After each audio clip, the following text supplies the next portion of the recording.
Hello दोस्तों, welcome to phone study. जैसा कि आप लोगों को पता है, आज 16th डे है। हमारे जो सीरीज़ चल चल रही है, कितने टाइम से हम लोग 15 से 16 दिन हो चुके हैं ऑलरेडी इस सीरीज़ को कंटिन्यू कर रहे हैं। 20 क्वेश्चंस हम लोग रोज़ आपको चाइल्ड डेवलपमेंट एंड पेडागोजी से रिलेटेड हम लोग आपको प्रोवाइड करते हैं।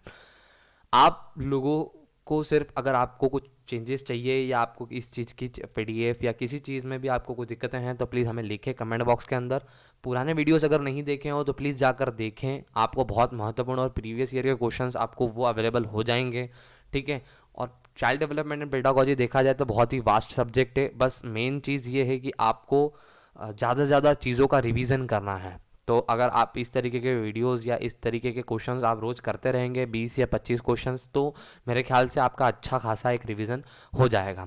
और आपको ये वीडियो है भले 20 मिनट का, बट अगर आप इसको फॉरवर्ड में देखेंगे तो एक 5 मिनट या 6 मिनट के अंदर आप अच्छे से इस वीडियो को कंप्लीट कर सकते हैं, जल्दी से जल्दी अगर एक रिवीजन पर्पज़ के हिसाब से मैं बात करूँ तो बाद में भी आगे भी देख सकते हैं। बाकी आपको पहले उसके बारे में पता होना चाहिए। तो इस तरीके के वीडियोस हम आपको रोज़ाना प्रोवाइड करवा रहे हैं, आपको आगे भी प्रोवाइड करने की कोशिश करते रहेंगे। ठीक है। तो बने रहें आप फ़ोन स्टडी के साथ में, आपको अच्छे से अच्छा कंटेंट ज़रूर मिलेगा। तो शुरू करते हैं आज का ये सेशन और फर्स्ट क्वेश्चन के साथ में। तो पहला क्वेश्चन है हमारा आज का पहला क्वेश्चन। ठीक है। आज का पहला क्वेश्चन देखते हैं। सामाजिक पर्यावरणीय अध्ययन शिक्षण से जो बात मुख्य रूप से सिखाई जाती है वह है, जो बात बात नहीं है बात है, अ संवेगात्मक विकास, ब प्राकृतिक वातावरण, या स सामाजिक आवश्यकताओं के अनुरूप व्यवहार, या द शुद्ध पढ़ने लिखने तथा बोलने की स्वतंत्रता। आपको सिर्फ प्रश्न को पढ़ना है, जल्दी से इसका आंसर करना है। ऑप्शन जो भी है अ ब स दो, आपको ये कमेंट बॉक्स के अंदर लिखना है, जिससे आपको भी एनालिसिस करने में ज़्यादा देर नहीं लगेगी। आपको खुद को पता रहेगा कि आपने किस प्रश्न का उत्तर क्या दिया था। सामाजिक पर्यावरणीय अध्ययन शिक्षण से जो बात मुख्य रूप से सिखाई जाती है वह है, तो इसका आंसर है सामाजिक आवश्यकताओं के अनुरूप व्यवहार। ठीक है। महत्वपूर्ण प्रश्न है। इस तरीके के प्रश्न आपको देखने को मिलेंगे आपके एग्ज़ाम्स जो आने वाली है वर्ग 3 से रिलेटेड। ठीक है। और 2 से 3 महीने या 4 महीने के अंदर आपको एग्ज़ाम्स कंडक्ट होते हुए पता चलेगी। तो मैं यही कोशिश कर रहा हूँ आपको ज़्यादा से ज़्यादा क्वेश्चंस प्रोवाइड करने की। अभी 15 से 16 वीडियो हो चुके हैं। आप भी आज का 16 डे है। ठीक है। तो मेरे ख्याल से 300 के आसपास मैं ऑलरेडी क्वेश्चंस प्रोवाइड कर दूँ। और ऐसा ज़रूरी नहीं है कि मैं सिर्फ 1000 का बोला है तो सिर्फ 1000 ही क्वेश्चन करवाऊँगा। ये सीरीज़ चलती रहेगी 2 से 3 महीने, और अगर ज़रूरत पड़ी तो और भी मैं आगे कंटिन्यू करूँगा। ज़्यादा से ज़्यादा और अच्छे से अच्छे कंटेंट प्रोवाइड करना, बस यही हमारा एक मोटो है। आप ज़्यादा से ज़्यादा इस वीडियो को शेयर करें, लाइक करें। चैनल को सब्सक्राइब नहीं किया है तो प्लीज़ सब्सक्राइब कर लें, बने रहें इस चैनल के साथ में। देखते हैं अगला क्वेश्चन। क्वेश्चन नंबर टू है, प्रयोग प्रदर्शन के पूर्व रिहर्सल किया जाना आवश्यक है क्योंकि इससे। इसके ऑप्शन से अ शिक्षक में आत्मविश्वास जागृत होता है, ब शिक्षक में प्रयोग में आने वाली अप्रत्यक्ष कठिनाइयों से परिचित हो जाता है, स शिक्षक प्रयोग को भली भांति प्रदर्शित कर पाता है, या द उपयुक्त सभी। ध्यान से ऑप्शंस को पढ़ें और इसका आंसर करें। आपके पास में 10 सेकंड का समय है, फटाफट से इसका आंसर करें। प्रयोग प्रदर्शन के पूर्व रिहर्सल किया जाना आवश्यक है क्योंकि इससे।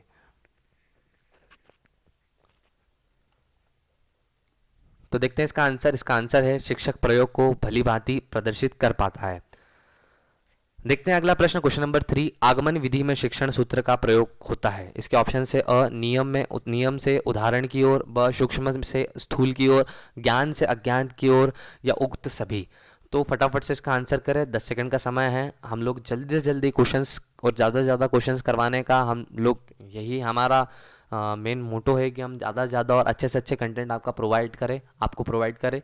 आगमन विधि में शिक्षण सूत्र का प्रयोग होता है। तो देखते हैं इसका आंसर। इसका आंसर है ज्ञान से अज्ञात की ओर। सॉरी, ये ज्ञात से अज्ञात की ओर होगा, यहाँ ज्ञान, इसको करेक्ट कर लें। कभी कभी ऐसी मिस्टेक्स हो जाती है, सिली मिस्टेक्स हैं।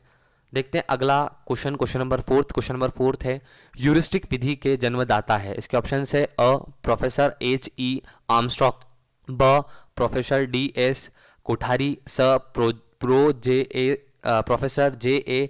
स्टीवेंस, या द प्रोफेसर लियोपोल्ड। तो ध्यान से ऑप्शंस को पढ़े, सब एक जैसे ही लगेंगे लेकिन आपको उसका सही उत्तर देना है। फटाफट से इसका आंसर करें। 10 सेकंड का समय है जो कि शुरू हो चुका है। फटाफट से इसका आंसर करें। ह्यूरिस्टिक विधि के जन्मदाता है।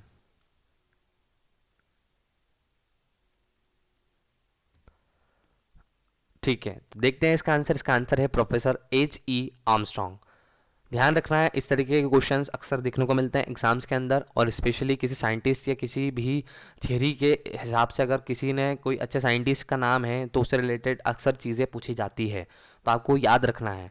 देखते हैं अगला प्रश्न, क्वेश्चन नंबर 5। बाल केंद्रित शिक्षण विधि का उद्देश्य होता है। इसके ऑप्शन से अ, छात्रों में मुक्त ढंग से सीखने की योग्यताओं का विकास करना, ब, छात्रों में स्वतंत्र कौशल का विकास करना, स, छात्रों में आत्मनिर्भरता का विकास करना, या द, उपयुक्त सभी। ध्यान से प्रश्न को पढ़े, इसका आंसर करें फटाफट से। बाल केंद्रित शिक्षण विधि का उद्देश्य है,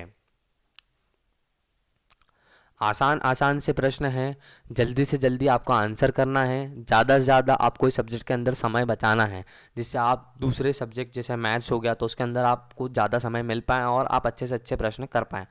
देखते हैं इसका आंसर, छात्रों में स्वतंत्र कौशल का विकास करना बाल केंद्रित शिक्षण विधि का उद्देश्य होता है। देखते हैं अगला प्रश्न, क्वेश्चन नंबर 6। आगमनात्मक एवं निगमनात्मक शिक्षण विधियां हैं। इसके ऑप्शन से अ, पृथक पृथक, ब, एक दूसरे पर आश्रित, स, एक दूसरे के पूरक, या द, एक दूसरे से स्वतंत्र। ठीक है, तो देखते हैं इसका प्रश्न, इसका उत्तर। ठीक है, आपके पास में 10 सेकेंड है, फटाफट से इसका आंसर करें। आगमनात्मक एवं निगमनात्मक शिक्षण विधियां हैं।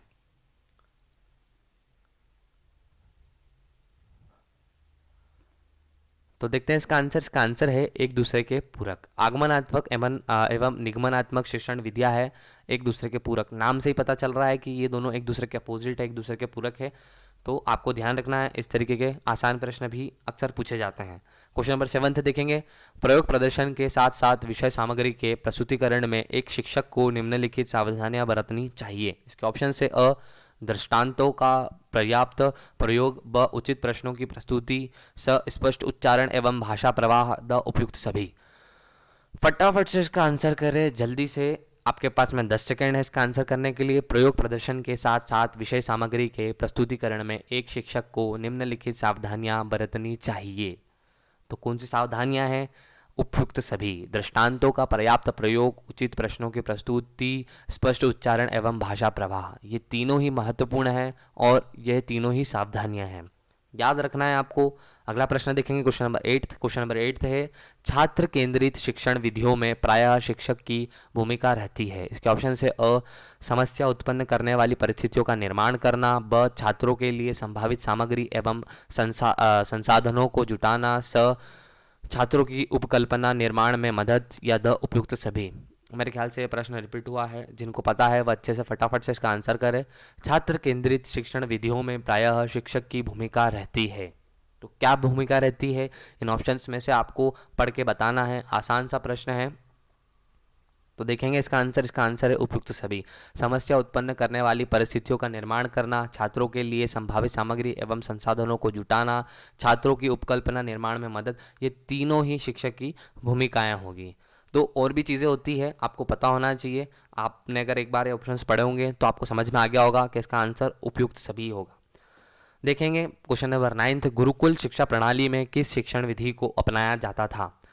तो हम लोग हिस्ट्री हमारे है उसके बारे में बात कर रहे हैं, क्योंकि पहले गुरुकुल की शिक्षा प्रणाली हुआ करती थी। इसके ऑप्शंस देखते हैं। इसके ऑप्शन से अ, लिखित विधि, ब, मौखिक विधि, स, लिखित एवं मौखिक विधि, या द, उपयुक्त में से कोई नहीं।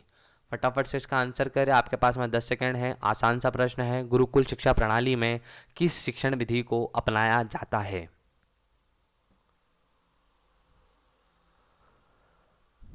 तो देखेंगे इसका आंसर मौखिक विधि। तो आज भी कई सारे गुरुकुल हैं अभी भी, जैसे लाइक स्वामी नारायण के नाम से गुरुकुल चलते हैं, ठीक है, और भी दूसरे हैं। तो उनके अंदर जो है बेसिकली लिखित विधि के ऊपर नहीं, मौखिक विधि के ऊपर फोकस किया जाता है, ध्यान रखना है आपको, ठीक है। क्वेश्चन नंबर 10 देखेंगे। क्वेश्चन नंबर 10 है, वैदिक कालीन शिक्षा का सर्वाधिक महत्वपूर्ण संस्कार था। अ, विद्यारंभ संस्कार, ब, उपनयन संस्कार, प्रवज्य संस्कार, या द, समावर्तन संस्कार। तो इसका आंसर देखेंगे, आपके पास में 10 सेकेंड है, फटाफट से इसका आंसर करें।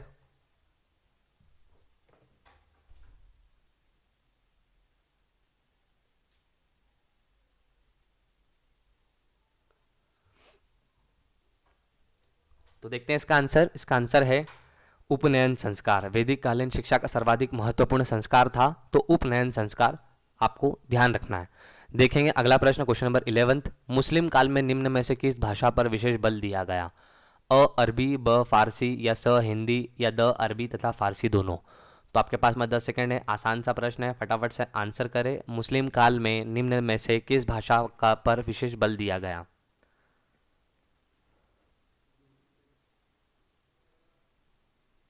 तो देखते हैं इसका आंसर, अरबी तथा फारसी दोनों। तो जिन लोगों ने हिस्ट्री इतिहास के बारे में थोड़ा बहुत भी पढ़ा होगा तो उनको पता होगा कि बहुत सारी किताबें जो है अरबी में और फारसी दोनों में लिखी गई है, मुगल्स जो आए थे भारत में उनके द्वारा। ठीक है, और भी दूसरी चीज़ों के बारे में आपको पता होगा। तो अरबी और फारसी दोनों ही भाषा भाषा पे बल दिया गया था मुस्लिम काल के दौरान। क्वेश्चन नंबर 12 देखेंगे, क्वेश्चन नंबर 12 है, शिक्षा के क्षेत्र में अवरोध धन की समस्या का मुख्य कारण है? अ उप अनुपयुक्त पाठ्यक्रम, ब कक्षा में छात्रों का अधिक होना, स दोषपूर्ण शिक्षण विधि एवं परीक्षा प्रणाली, या द उपयुक्त सभी। फटाफट से इसका आंसर करें, आपके पास में 10 सेकंड है इसका आंसर करने के लिए। शिक्षा के क्षेत्र में अवरोध धन की समस्या का मुख्य कारण है।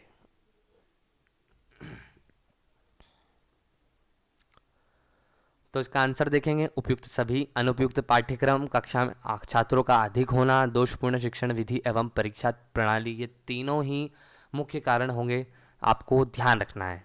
देखेंगे अगला प्रश्न, क्वेश्चन नंबर 13। क्वेश्चन नंबर 13 है, मारिया मोंटेसरी द्वारा प्रतिपादित की गई पद्धति है? अ मोंटेसरी पद्धति, ब प्रोजेक्ट पद्धति, स डॉल्टन पद्धति, या द ह्यूरिस्टिक पद्धति। तो आपको बताना है कौन सी पद्धति है। आपके पास में 10 सेकंड का समय है, फटाफट से इसका आंसर करें। मारिया मोंटेसरी द्वारा प्रतिपादित की गई पद्धति है।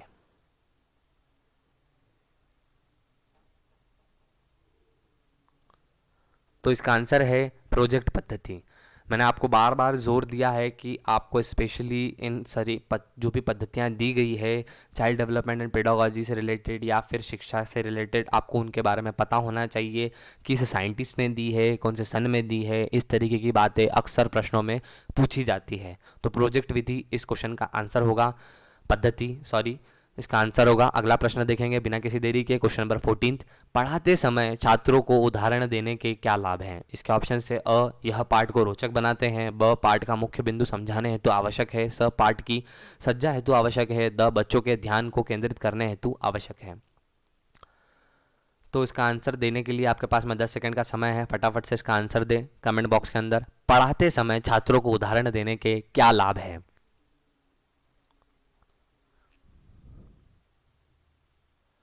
तो इसका आंसर है पाठ की सज्जा हेतु आवश्यक। पढ़ाते समय छात्रों को उदाहरण देने से एक्चुअली में देखा जाए तो अगर हम लोग कोई भी शिक्षक है, जैसे कि मैं भी हूँ, मैं कोशिश करता हूँ कि अपने छात्रों को अच्छे से अच्छा समझा पाऊँ, तो उसके लिए उदाहरण एक बहुत बड़ा साधन हो सकता है और इससे मेरी शिक्षा को मैं सजा भी सकता हूँ। तो कई सारी चीज़ें होती है।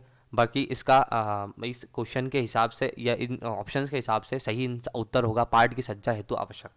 आपको ध्यान रखना है, कंडीशनल क्वेश्चंस भी अक्सर पूछे जाते हैं जिसमें अलग अलग परिस्थितियां दे दी जाती है, उसके बारे में पूछा जाता है। अक्सर मैंने पुरानी स्लाइड्स और पुराने वीडियोस के अंदर बताया हुआ है, इस तरीके के क्वेश्चंस मैं आपको बहुत सारे करवा भी चुका हूँ। तो आपने अगर वीडियोस नहीं देखे हों तो प्लीज़ जाकर देखें। 15 से 16 वीडियोस मैं ऑलरेडी कंप्लीट कर चुका हूँ। आज डे 16 है। अगला क्वेश्चन देखेंगे, क्वेश्चन नंबर 15। शिक्षक को विषय ज्ञान निम्नलिखित में से किस विधि से अधिक होता है? इसके ऑप्शन से अ विषय पर लेख लिखने से, ब किताबें लिखने से, स छात्रों को ट्यूशन देने से, द अपने विषय से संबंधित साहित्य पढ़ने से। तो आसान सा प्रश्न है, फटाफट से इसका आंसर करें और आपके पास में 10 सेकंड का समय है। शिक्षक को विषय ज्ञान निम्नलिखित में से किस विधि से अधिक होता है? तो देखेंगे इसका उत्तर है अपने विषय से संबंधित साहित्य पढ़ने से। तो एक शिक्षक है, वे भी उसके विषय से रिलेटेड चीज़ें पढ़ते हैं। जैसे कि मैं हूँ, मैंने भी आपके लिए कई सारी तैयारियाँ करी है, इस तरीके के कंटेंट को बनाने में मैं भी हेल्प करता हूँ। ठीक है, तो मुझे भी उन चीज़ों के बारे में पढ़ना पड़ता है और उस चीज़ों के बारे में पढ़ने से मुझे अधिक ज्ञान भी होगा और मैं अच्छे से किसी को ज्ञान मतलब देने में मदद भी कर सकता हूँ या किसी को पढ़ाने में मुझे मदद मिलेगी। ध्यान रखना है आपको। अगला प्रश्न देखेंगे, क्वेश्चन नंबर 16। क्वेश्चन नंबर 16 है, शिक्षण अधिगम के मध्य संबंध है? अ शिक्षण सोद्देश्य प्रक्रिया है जो अपेक्षित अधिगम अधिगम तक पहुंचती या पहुंचाती है। शिक्षण अधिगम दोनों के योग से प्रभावी शिक्षा का विकास होता है। स शिक्षण सिद्धांतों के विकास में अधिगम सिद्धांतों का अत्यधिक महत्व है, या द उपयुक्त सभी। तो प्रश्न के ऑप्शंस बड़े दिख रहे हैं, फटाफट से एक बार पढ़ लें, ठीक है। और मैं आपका 10 सेकंड का समय शुरू कर देता हूँ। शिक्षण अधिगम के मध्य संबंध है, आपको वो संबंध बताना है किस तरीके का संबंध है, ठीक है। तो इसका उत्तर देखेंगे, इसका उत्तर है उपयुक्त सभी। शिक्षण सदृश प्रक्रिया है जो अपेक्षित अधिगम तक पहुंचाती है, ठीक है। शिक्षण अधिगम दोनों के योग से प्रभावी शिक्षा का विकास होता है। शिक्षण सिद्धांतों के विकास में अधिगम सिद्धांतों का अत्यधिक महत्व है। याद रखना है आपको, इस तरीके की चीज़ें आप पढ़ते रहेंगे तो आपको समझ में ऑटोमेटिकली आ जाएगी। क्वेश्चन नंबर 17 देखेंगे, कक्षा में शिक्षक का महत्वपूर्ण उत्तरदायित्व है। इसके ऑप्शन से अ विद्यालय प्रशासन का मूल्यांकन करना, ब अन्य शिक्षकों के साथ सहयोग करना, स कक्षा में सामूहिक रूप से निर्देशित करना, या द विषय वस्तु के ज्ञान को संप्रेषित करना। तो इसका उत्तर आपको देना है। जल्दी से, आपके पास में 10 सेकंड का समय है, फटाफट से इसका उत्तर दे। कक्षा में शिक्षक का महत्वपूर्ण उत्तरदायित्व क्या है? इन ऑप्शंस के हिसाब से आपको उपयुक्त प्रॉपर आंसर करना है, ठीक है। इसका आंसर देखेंगे, कक्षा को सामूहिक रूप से निर्देशित करना। तो बहुत महत्वपूर्ण काम जो है उनमें से एक काम होता है, ठीक है। अगला प्रश्न देखेंगे, क्वेश्चन नंबर 18, कक्षा में प्रश्न पूछने से इसके ऑप्शंस है अ विषय वस्तु स्पष्ट होती है, ब निष्क्रियता बढ़ती है, स समय नष्ट होता है, या द अनुशासन भंग होता है। तो आसान सा प्रश्न है, 10 सेकंड का समय है जो कि शुरू कर दिया है मैंने। कक्षा में प्रश्न पूछने से आपको ध्यान से ऑप्शंस को पढ़ना है और इसका उत्तर करना है। देखेंगे इसका आंसर है विषय वस्तु स्पष्ट होती है। कक्षा में प्रश्न पूछने से विषय वस्तु स्पष्ट होती है। अगर मैंने किसी चीज़ के बारे में आपको पढ़ाया है और उससे रिलेटेड अगर मैं आपसे क्वेश्चंस करूँगा या प्रश्न पूछता हूँ तो आपको उससे रिलेटेड कई सारी चीज़ें स्पष्ट हो जाएगी और आपको वो अच्छे से याद भी रह पाएगी। तो ये एक महत्वपूर्ण विधि भी मानी जाती है जिसे हम प्रश्नोत्तर विधि भी बोलते हैं। अगला प्रश्न देखेंगे, क्वेश्चन नंबर 19, निम्नलिखित में से कौन सा कथन शिक्षण सफलता के लिए सर्वाधिक अनिवार्य है? इसके ऑप्शन से अ शिक्षण के साथ साथ कोई अंशकालिक कार्य किया जाए ताकि आमदनी उत्तम हो सके, ब शिक्षक को विद्यालय में अनेक शैक्षिक सम्मान प्राप्त हुए हो, शिक्षक की सामाजिक आर्थिक स्थिति उत्तम हो, शिक्षक का भाषा ज्ञान उत्तम हो। तो जल्दी से इसका उत्तर आपको करना है, 10 सेकंड के साथ में आपको उत्तर इस टाइम पीरियड के अंदर आपको एक्चुअली मेरा कंसर्न यही है कि आप 10 सेकंड के अंदर कोई भी उत्तर कर सकते हैं। तो एक अप्रोप्रिएट टाइम पीरियड है, आप इस 10 सेकंड के अंदर अच्छे से प्रश्न को पढ़ भी पाएंगे और इसके ऑप्शन भी पढ़ लेंगे। थोड़ा वो समय आपको हो सकता है ज़्यादा लगे, बट जहाँ तक है मैं भी क्वेश्चन को पढ़ता हूँ और समय को मतलब आप भी उस समय पढ़ते हैं तो आपका वो समय तो वहाँ बच जाता है। बचे हुए टाइम में आपको 10 सेकंड एक्स्ट्रा दे देता हूँ जिससे आप थोड़ा सोच पाएँ, ठीक है। और मेरे ख्याल से ये सफिशिएंट टाइम होगा। यहाँ पे अगर आपकी प्रिपरेशन इस तरीके से चलेगी तो आप आने वाली परीक्षा के अंदर अच्छे से अच्छा कर पाएंगे और ज़्यादा से ज़्यादा समय भी बचा पाएंगे। तो आपने मेरे हिसाब से आपने ये प्रश्न अच्छे से पढ़ लिया होगा। इसका उत्तर देखेंगे, शिक्षक का भाषा ज्ञान उत्तम हो। निम्नलिखित में से कौन सा कथन शिक्षण सफलता के लिए सर्वाधिक अनिवार्य है? तो स्वाभाविक सी बात है, अगर शिक्षक का भाषा ज्ञान उत्तम नहीं हुआ तो वे अच्छी तरीके से ना शिक्षक खुद समझ पाएगा ना किसी और को समझा पाएगा। देखेंगे आज का आखिरी प्रश्न, क्वेश्चन नंबर 20, गांधी के शिक्षा दर्शन में प्रयोजनवाद स्थिति किस रूप में होती है? इसके ऑप्शन से वे बालक को उसकी रुचि के अनुसार सीखने पर बल देते थे, अब वे शिक्षा को स्वावलंबी बनाना चाहते थे, स वे सर्वोदय समाज की स्थापना करना चाहते थे, या द उपरोक्त अ और स। तो ध्यान से इसका आपको प्रश्न और उत्तर को पढ़ना है। मेरे ख्याल से आपने प्रश्न तो पढ़ ही लिया होगा मेरे साथ में ही। मैं इसीलिए 1 से 2 बार प्रश्न को पढ़ता हूँ कि ताकि आपको उस पर उसको अच्छी तरीके से आप खुद भी समझ पाएँ कि इसका आंसर क्या हो सकता है। तो इसका आंसर देखेंगे, वे शिक्षा को स्वावलंबी बनाना चाहते थे। तो गांधी के शिक्षा दर्शन के में प्रयोजनवाद स्थिति किस रूप में होती है? वे शिक्षा को स्वावलंबी बनाना चाहते थे। ये इसका अप्रोप्रिएट और प्रॉपर आंसर होगा। तो जैसा कि आप लोगों ने देखे आज के 20 महत्वपूर्ण प्रश्न, और होप आपको बहुत अच्छा लगा होगा और आपने कई नए प्रश्न देखे होंगे, ठीक है। आपने इन सारे वीडियोस के अंदर अगर आपने पुराने वीडियोस नहीं देखे हैं तो प्लीज़ जाकर देखें, प्लेलिस्ट के अंदर अवेलेबल है। फ़ोन स्टडी चैनल आपको अच्छे से अच्छा और महत्वपूर्ण सारे प्रश्न करवाने की पूरी कोशिश में लगा हुआ है। हम अच्छे से अच्छा कंटेंट आपको प्रोवाइड करने की कोशिश कर रहे हैं। हम और भी सारे सब्जेक्ट्स की प्लानिंग कर रहे हैं। पर अगर आपका जैसा व्यूज़ रहा या आप जैसा हम लोगों को अगर कुछ बताएंगे तो हम उस तरीके से आपके लिए भी कुछ अच्छा कंटेंट बनाने की पूरी कोशिश करेंगे। आपको कुछ बदलाव या किसी चीज़ की किसी और कंटेंट की ज़रूरत है तो प्लीज़ हमें लिखें। वीडियो को देखने के लिए धन्यवाद। जय हिंद, जय भारत। चैनल को सब्सक्राइब करें, वीडियो को लाइक और शेयर ज़रूर कर दें।